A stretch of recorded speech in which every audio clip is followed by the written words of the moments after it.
Hello, welcome to Chapter 6. Today we're going to be learning about different types of parallelograms, and we'll learn about all of the properties involved with each of them.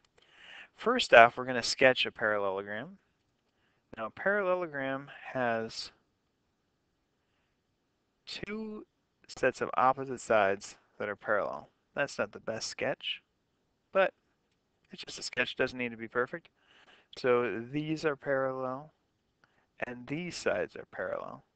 So the definition of a parallelogram is quadrilateral, meaning it has four sides, where its opposite sides are parallel. So now if we investigate a parallelogram, we're going to look at GeoGebra and see what we can get. I'm going to start with a segment. Now I'm going to make a parallel line from there to there. And now I'm going to do another segment, and then I'm going to make a parallel line passing through these. So now what we do is make our point, and our shape here is going to be parallelogram. No matter how I move this, that shape on the inside is going to be parallelogram. And just to get rid of some of this business, I'm going to take off these lines and replace them with segments, just so it looks a little bit cleaner.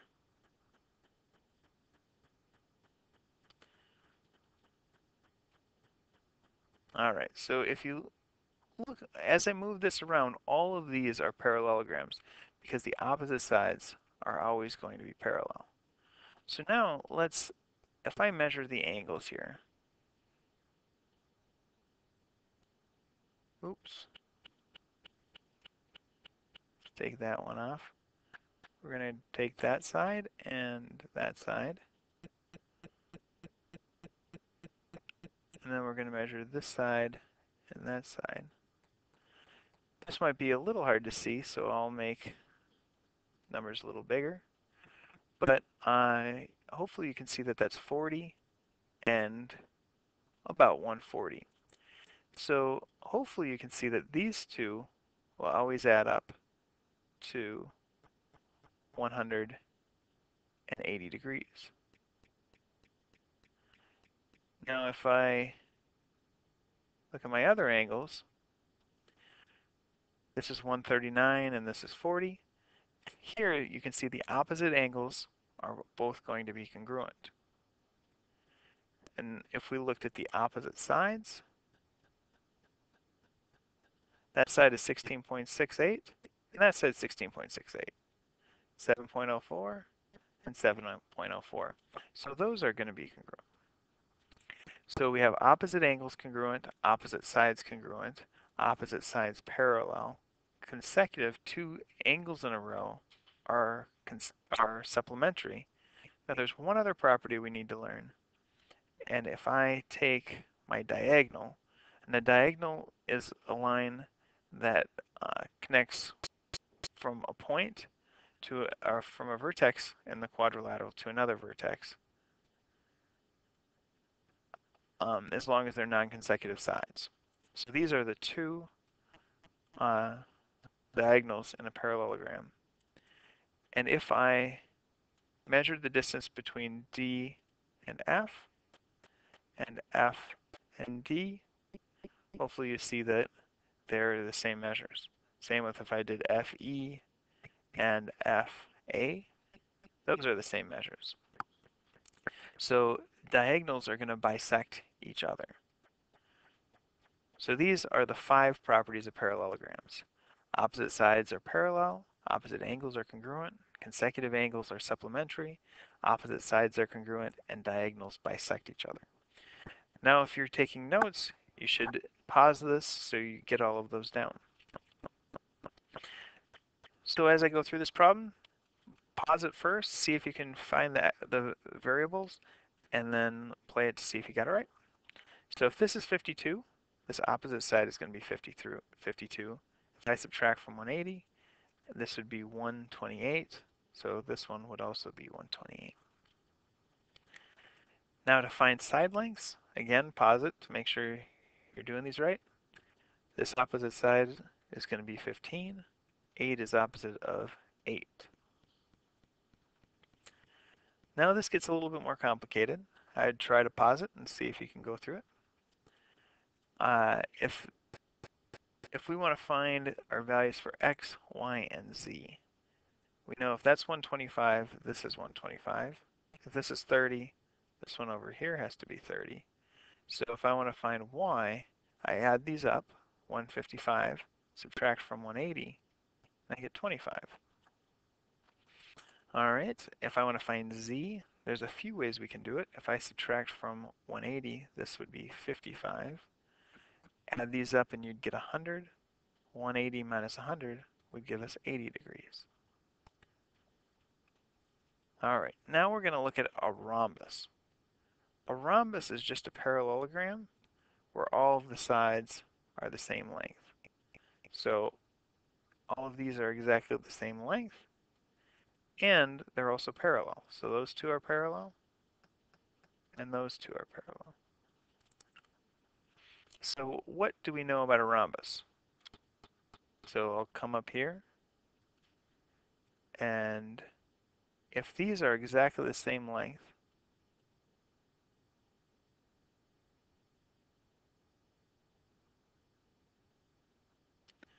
it's getting kind of tricky to get it exactly it.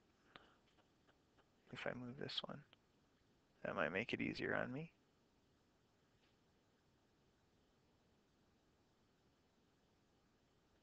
So that's about 0.2 off. Now, they still have the same properties as the parallelogram. The only difference is there's a couple more properties. We can take a look at one property in that if I, oops, that did that the wrong way. Let's do this side and that one. Hopefully you see that this is really close to 90, and if these would be right on, it would be exactly 90. So a rhombus, the diagonals are going to intersect at 90 degrees. Also, if I look at this angle created by the diagonal, that angle's 40, 40 when the whole thing is 80. So this diagonal is going to cut the angle in half. So instead of being 80, each of these is going to be 40. That's not true with parallelograms, but with a rhombus, each of these is going to be 40. Just like, since this is 99, pretty much 100, each of these is going to be about 50.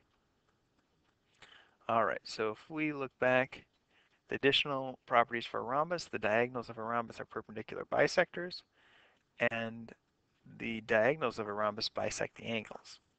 So make sure you pause and write that down.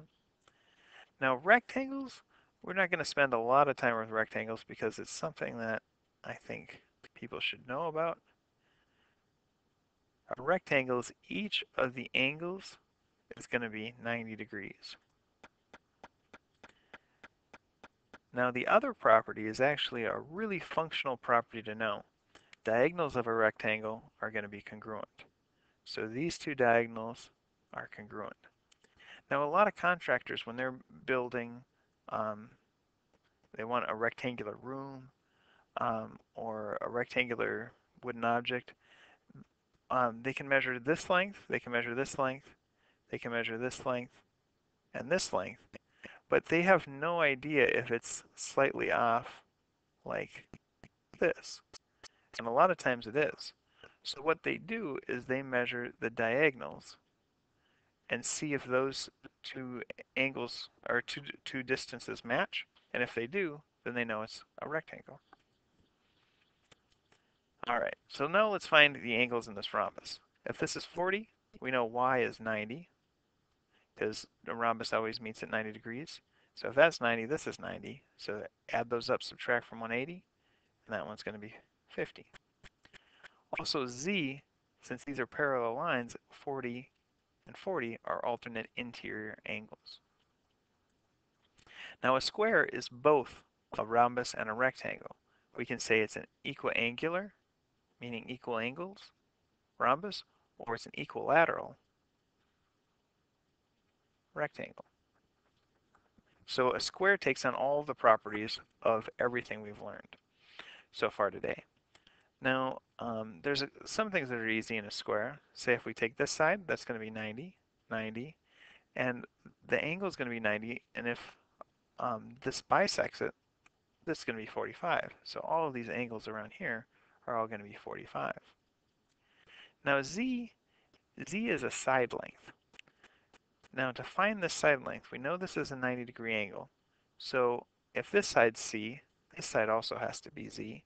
So Z squared plus Z squared is going to equal 10 squared using Pythagorean theorem.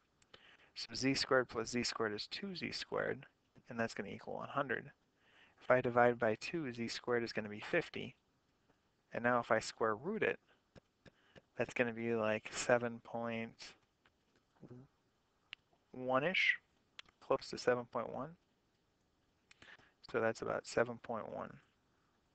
So that's how you find your value of Z. All right, so if we make a quadrilateral tree, so far we've learned quadrilaterals are objects with 4 sides. And from that, we can look at parallelograms, which can branch off to rectangles. And it's a rectangle if there's equal angles, and if it has equal sides, it's a rhombus. And when we put these together, we'll get a square. All right, now if we did a Venn diagram, we'd say all of these are the quadrilaterals, and there's a bunch of parallelograms where some of them are going to be rectangles, some of them are going to be a rhombus, and some of them are in the middle, which are squares. All right, your homework is 1 through 11. Good luck.